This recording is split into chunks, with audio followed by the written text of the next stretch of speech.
경남 지역 최신 이슈를 분석하는 헬로 이슈 토크입니다. 지난 4월 말 정부가 전국 농촌의 빈집을 절반으로 줄이고자 새로운 정비 대책을 발표했습니다. 이는 빈집과 폐가가 전국에서 세 번째로 많은 경남의 반가운 소식일 수밖에 없는데요. 앞으로 고민해야 할 것은 빈집을 누가, 어떻게, 무엇으로 변화시킬 거냐는 겁니다. 오늘 헬로 이슈 토크에서 전문가 두 분 모시고 자세한 내용과 의견 들어보는 시간 마련했습니다. 청와대 농해수 비서관실 행정관을 지낸 김은규 거창 마을만들기 센터장 나오셨고요. 도내 도시재생 사업에 다수 참여한 바 있는 유진상 창원대 건축학부 교수도 함께합니다. 네, 두 분 어서 오십시오. 네, 안녕하세요. 반갑습니다. 네, 반갑습니다.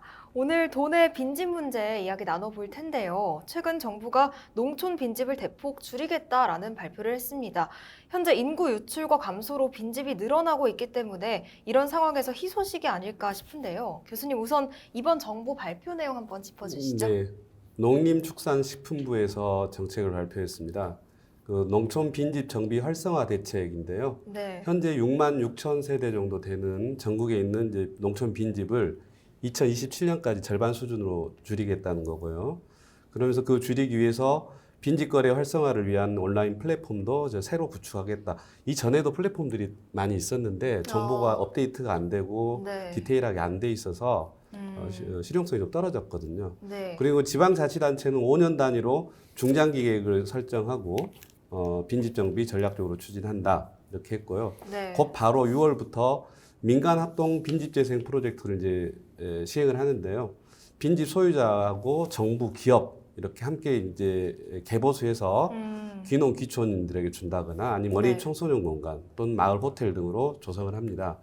이게 바로 당장 눈앞에 이제 예시가 된 프로젝트가 전남 해남의 마을 두 곳인데 네. 여기는 이마트하고 중소기업이 농업협력재단하고 함께 같이 재원을 모아서 사업을 추진을 합니다. 그리고 이제 이후에 점점 이제 프로젝트 늘리겠죠. 네. 이번에 그 정책 바뀐 것 중에 주목할 만한 게 이행강제금이라는 게 있는데요. 네. 원래 기존의 농어촌 정비법에 지자체장이 빈집 철거 개축 조치 명령을 내릴 수 있도록 돼 있었는데 네. 이번에는 최소 500만 원 이하, 최대 500만 원 이하의 이행 강제금을 부과할 수 있게 했기 때문에 강제력이 더 강화됐다는 점이 있고요. 네. 그 다음에 이제 빈집 정보 플랫폼, 빈집 정보 알림 플랫폼인데 이런 것도 이제 현실화하겠다는 것. 그리고 그 현실화의 일환으로 부동산 업체에 간 연계해서 네. 빈집의 입지, 노후도, 가격, 교통 사실 이런 정보가 없으면 우리가 들어가봤자 결국 내 손으로 다시 조사를 해야 되거든요. 그런 걸 좀 현실화하겠다는 원스톱 서비스 제공하겠다는 그런 계획들이 종합적으로 발표가 된 겁니다. 그러면 현재 경남도 내 농촌 빈집 현황 어떻습니까? 좀 심각한데요. 경남이 네. 전국 시도 3위입니다. 빈집 보유율이. 네. 전국 9만 4천 개 정도 빈집 중에서 경남이 10% 이상을 지금 차지하고 있는 건데요. 수치만 보면 굉장히 심각한 상황입니다. 네. 물론 이제 경남이 타 시도에 비해서 인구가 좀 많기 때문에 그런 이제 유의미한 숫자가 아니라고 판단할 수도 있겠지만 사실 빈집이 이게 인구수 대비 숫자 이런 것보다는 네. 마을 이미지 타격이나 경제에 미치는 영향이 단순 인구 비례로 판단할 수 있는 문제가 아니기 때문에 굉장히 이제 심각한 상황이라고 볼 수 있습니다. 네, 다른 시도에 비해서도 심각한 상황인 것 같습니다. 그런데 말씀 중에 궁금해지는 게 빈집이 많으면 정확히 어떤 문제가 발생하나요? 당연히 첫 번째 이제 범죄율이 높아질 테고, 네. 그 다음에 좀 전에 말씀드린 것처럼 마을의 종합적인 경제적, 그 다음에 이미지, 브랜드 이런 것들이 한꺼번에 이제 하락하게 되는 거예요. 네, 빨리 해결해야 할 문제인 것 같습니다. 그리고 옆에는 김은규 센터장 나와 계십니다. 현재 거창군에 거주 중이시죠? 네. 그러면 거창군의 빈집 현황 어떤가요? 거창군이라고 해서 다른 농촌 지역과 크게 다르지 않고요. 농촌 지역이 안고 있는 빈집 문제는 거의 비슷하다고 볼 수 있습니다. 네. 6만 명 정도 살고 있는 거창군에 4만 명 정도가 읍내에 살고 있는데요. 2천 명이 거주하고 있는 다수의 면지역의 빈집의 실태는 어떤 마을은 전체 가구의 절반 이상이 비어 있는 경우도 있고요. 제가 살고 있는 마을은 이제 거창 읍내인데도 전체 한 100가구 중에 10가구 정도가 빈집입니다. 교수님 조금 전에 말씀하셨지만 단순히 이렇게 폐가로 남아 있는 상황의 어떤 경관적인 문제도 있지만 네. 거기서 발생되는 여러 가지 위험 요소들이 상당히 많아서 이 빈집과 관련해서는 지금 상당히 심각한 상황인데 최근에 이제 이 빈집 관련해서 조사를 뭐 많이 하고 있는데 거창군도 이제 이번에 용역을 하면서 조사를 하다 보니 조사를 하면 할수록 네. 더 심각한 문제점들이 드러나고 있는 부분이어서 뭐 그런 이야기들은 나중에 한번 더 들을 수 있을 것 같습니다. 활동하시면서 빈집 활용 방안들 생각해 보셨을 텐데 어떤 것들이 있나요? 뭐 사실 이제 비어 있는 빈집을 단순히 철거하는 게 네. 가장 이제 쉬운 방법일 수가 있습니다. 그런데 이 빈집의 이 상태가 되게 다양하거든요. 그래서 그나마 유지 보수가 가능한 빈집들을 활용해서 그 마을의 자원이 될 수 있도록 또는 주민들의 어떤 소득원이 될 수 있도록 하는 고민들도 많이 하고 있고요. 그게 대표적으로 경남에서도 이번에 고민하고 있지만 이렇게 마을의 어떤 숙박업소 개념으로 이렇게 변형시키는 것들도 있고 네. 또 한편으로는 이제 이 빈집 자체가 소유주와의 문제가 상당히 뭐 복잡하기 때문에 그런 문제들을 해결하지 않으면 이 활용 방안들이 되게 제한적일 수밖에 없어요. 그래서 지금 뭐 이 요구가 있는 귀농귀촌인들이라든지 또는 네. 문화예술인들이라든지 또 청년들이 주거 문제와 관련해서 농촌에서 거주하기를 희망하는 이제 이런 수요들이 많아지고 있는데 그런 문제들을 어떻게 같이 연계해서 도와줄 수 있을까? 이런 부분들 때문에 저희들이 뭐 많은 고민들을 하고 있고 이번에 발표된 정부의 대책과 연계해서 네. 긍정적으로 또 고민들을 함께 하고 있습니다.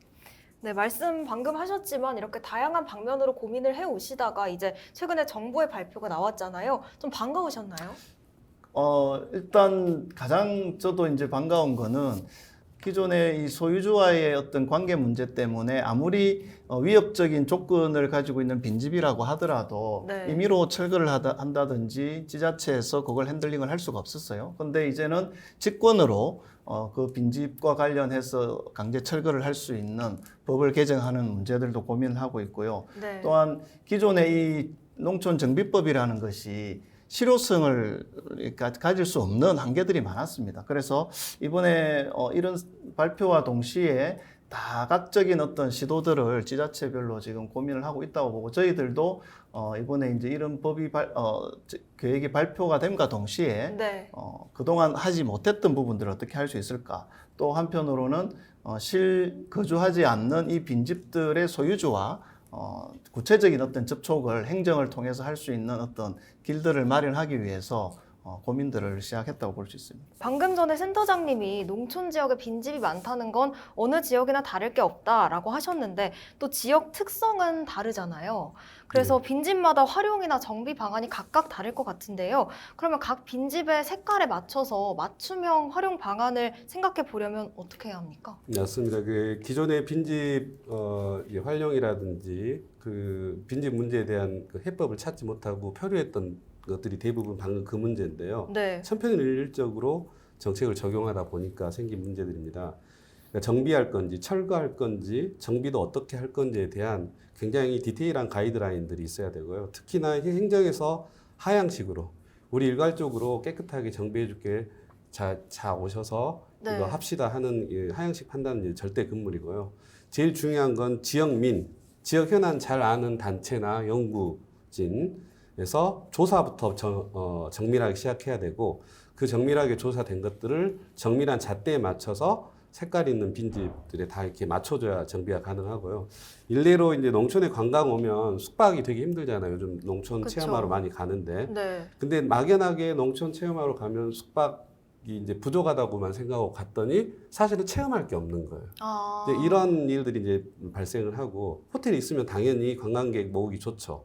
하지만 이런 그 실수들은 방금 말한 정밀한 잣대가 없기 때문에 벌어지는 거고, 특히나 이제 호텔이 필요로 해서 지었는데 사람들이 이제 선호하지 않는 호텔이면 그건 오히려 단점이 될 수 있고요. 네. 그다음에 이제 이건 이제 굉장히 지역 특성에 맞는 그런 아주 다양한 종류의 그 가이드라인이 필요하다는 거 지자체가 굉장히 유념해야 되고. 네. 지역별, 마을별로 그 빈집만의 특성을 활용하는 방안으로 이번 사업이 진행이 되려면 무엇부터 시작해야 한다고 보십니까?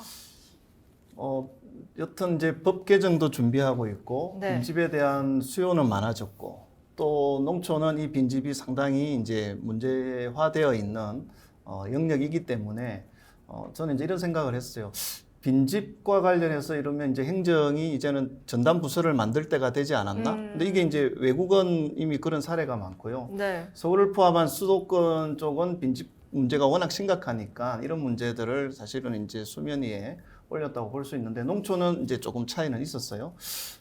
일단 저는 지자체든 마을이든 이 빈집과 관련해서 정확하게 목표를 설정할 필요가 있다고 생각합니다. 이게 단순히 어떤 경관을 해치기 때문에 철거의 대상인 건지 네. 아니면 빈집을 자원화해서 어떤 주민들의 소득원이라든지 아니면 공동체를 활성화할 수 있는 어떤 주요한 플랫폼으로 삼을 것인지 이런 어떤 목표를 정확하게 설정하는 문제가 일단 있을 것 같고요. 또 하나는 앞서 이제 빈집 조사와 관련해서 말씀을 드렸지만 이 조사를 하다 보면 조사자라든지 또는 조사 내용에 따라서 그 네. 빈집의 실태가 천차만별인 거예요. 그래서 아. 정확한 가이드라인이 없습니다. 네. 그래서 이런 어떤 빈집 조사와 관련해서 현장이 더욱더 치밀한 조사의 영역들을 구축을 해야 되는 문제가 있고 그러면 조사를 하려면 이 행정이 다 감당할 수가 없는 거예요. 그러면 전문 인력이라든지 전문 조직들이 이 문제를 함께 해결하기 위해서 발굴되고 육성이 돼야 된다는 문제가 있고요.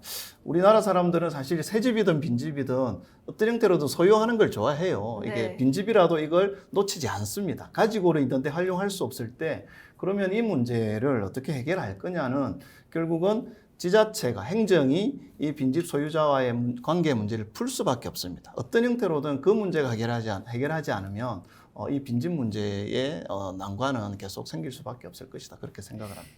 알겠습니다. 그러면 거창에서 빈집 정비나 활용에 있어서 선례가 될 만한 사례가 있을까요?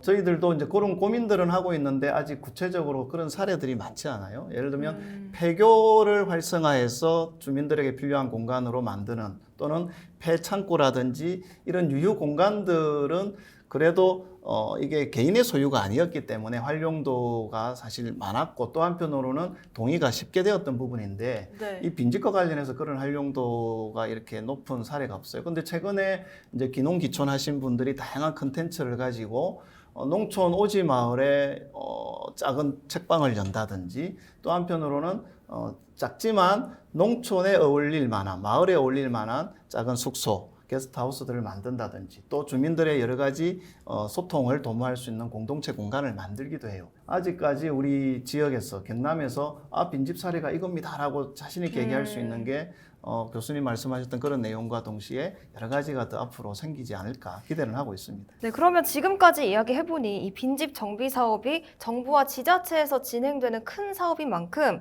이게 조금 더 세밀히 진행된다면 정주 인구 또 생활 인구의 삶의 질도 높아지고 다양한 수익 창출까지 더해서 가능할 거라고 보이는데 어떻게 생각하십니까? 독일 통일의 상징 라이프치히라는 곳이 있어요. 그 독일이 통일되면서 동독 인구가 전부 이제 서독으로 왕창 이주를 하다 보니까 공동화 현상이 일어났는데 처음에 독일이 이제 상향식으로 거기다 빈집을 이렇게 수리해 줄 테니까 와서 살아라 사세요 하고 독려를 했더니 네. 상당수 빈집이 없어졌어요. 절반 정도. 근데 그게 이제 어떤 문제가 발생했냐면 거주의 질이 문제가 발생했어요. 너무 이렇게 슬럼화되고 조금 어려운 형편에 있는 사람들이 왕창 오니까 오히려 도시 환경이 나빠져서 네. 1990년대 아예 중산층 이상의 가족을 정착시키는 걸 목표로 지역 주민들이 이제 운동을 해서 빈집 소유주하고 저렴한 임차료를 원하는 사람하고 연결해주는 마을 운동을 시작했는데 그 운동이 이제 무슨 스스로 사용하는 이제 도시 안에 집을 짓자라는 슬로건 네. 뭐 이런 것들을 통해서 그 지자체하고 함께 운동을 시작했습니다. 그게 1990년대 시작을 했는데 지금은 굉장히 이제 유명한 도시가 됐는데 시에서는 주택 소유주의 그 주택 보유소를 감면해 줍니다. 아시다시피 선진국 주택 보유소가 이제 굉장히 높거든요. 네. 그리고 이제 임대료를 아주 저렴하게 받고 이용자는 임대료가 없거나 아니면 저렴한 대신에 하우스라는 비영리 재단인데 이 재단이 빈집을 유지 관리를 해주는 거예요. 네. 그래서 이 재단에다가 관리비를 지불을 하는 겁니다. 그래서 그 주택 소유자는 세금을 안 내고 이분들은 또 임대료 대신 관리비만 약간 내는 상태로 윈윈하는 형식으로 해서 굉장히 활성화됐고 2020년은 서울에서 이제 빈집 살리기 프로젝트 할 때도 이 라이프지를 이제 벤치마킹 하기로 했습니다. 이런 선례처럼 되려면 말씀해 주신 것처럼 정부나 지자체가 독단적으로 모든 것을 지휘하는 게 아니라 그 빈집 문제, 마을 문제에 대해서 잘 알고 있는 민간과 협력할 필요가 있어 보입니다. 그래서 현재 지역마다 마을 만들기 관련 센터나 또 단체를 운영하는 걸로 알고 있는데요. 이런 센터, 단체들과 협력을 하면 됩니까? 이제 협력 관계를 높여야죠. 네. 이제 예를 들면 이런 게 있어요. 빈집인데 누가 봐도 빈집인데 1년에 하루 수도 계량기가 돌아가면 이건 빈집이 아닌 거예요. 도시에 있는 이제 소유주가 와서 그날 하루 예를 들면 벌초를 하고 네. 물을 쓰면 수도 계량기가 돌아가잖아요. 그러면 여기는 누군가가 살고 있다라는 증빙이 되는 겁니다. 이건 행정에서 그렇게 처리하는 거죠. 다만 네.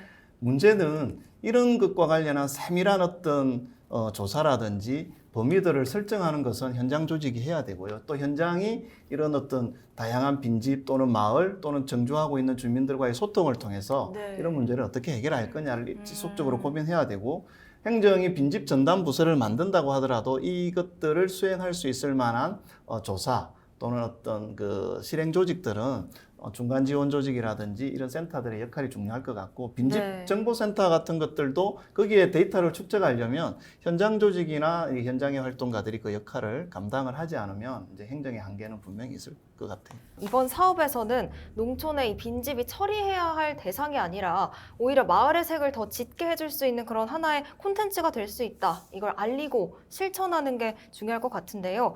이렇게 되려면 정부와 지자체가 이번 사업을 어떻게 이끌어 나가야 할까요?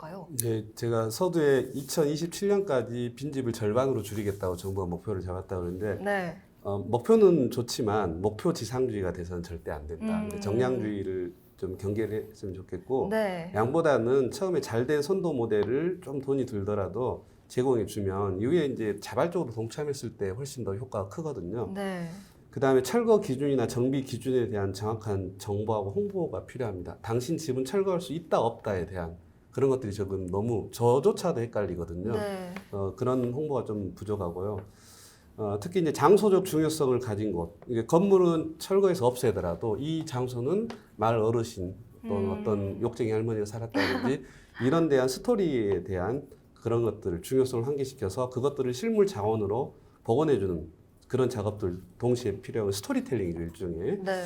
그리고 이제 아파트의 마이너스 옵션제처럼 임차인이 인테리어를 선택할 수 있도록 뭐다 제공해서 판을 깔아줄게, 와서 좀 사세요, 귀농하세요 이게 아니고 네. 선택할 수 있게. 예를 들면 자기는 공간은 아주 작은 공간만 필요하고 다 필요 없고 우리는 텃밭이 필요하다 하는 분들한테는 텃밭을 제공해주고 공간은 작게 선택할 수 있는 그런 이제 선택적 철거 또는 선택적 옵션 리모델링 이런 것들을 좀 자세하게 제공해주는 것들이 네.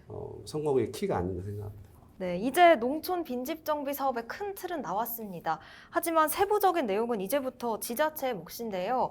이 지자체가 사업에 대한 아이디어를 개발할 때 꼭 신경 써야 할 농촌 재생 사업의 핵심을 무엇이라고 보십니까? 집은 사실 주거 공간이기 때문에 개인이나 가족의 독립성은 보장이 되어야 되지만 또 네. 한편으로는 다양한 가구가 어울려 사는 곳이 또 마을이거든요. 그렇다 보면 새로운 어떤 유입 인구가 있다 손치더라도 기존에 정주하고 있는 주민들의 공동체를 어떻게 지속적으로 유지하느냐, 농촌의 가장 열악한 현실, 고령화되어 있는 이 현실들을 타개할 수 있는 방법들의 한 축이 저는 이런 빈집들을 활용하는 방법이라고 생각하는데, 빈집이 그래서 자원, 자산이다라는 인식을 지자체가 어떻게 하고 계속 활용도를 높이느냐 문제고요. 농촌은 사실 그동안 저개발 또는 난개발에 많이 괴롭힘을 당해왔던 피로도가 높은 지역입니다. 네. 그래서 종합적인 어떤 농촌 공간에 대한 개념의 한 축이 저는 이번에 이런 빈집과 관련된 정비의 어떤 프로젝트라고 생각하고요. 그래서 보다 근본적인 중장기 계획들을 수립하는 것이 지금의 지자체의 주요한 과제자 역할이라고 생각을 합니다. 네, 오늘 이야기 나눠본 부분 잘 반영돼서 이번 빈집 사업이 꼭 성공했으면 좋겠습니다. 오늘 두 분 말씀 고맙습니다. 고맙습니다. 낙서나 깨진 유리창과 같이 작은 범죄를 방치하면 큰 범죄로 이어진다는 깨진 유리창의 법칙이 있습니다. 하지만 그 사이로 빛과 사람이 들어온다면 그 공간은 범죄가 아닌 새로운 생명이 태어나는 터전의 시작이 되지 않을까 싶습니다. 오늘 두 분의 제언이 사람과 활기가 넘치는 경남의 농촌 마을로 나아가는 다음 계단이길 바라면서 오늘 헬로 이슈 토크는 여기서 마무리합니다. 시청해주신 여러분 고맙습니다.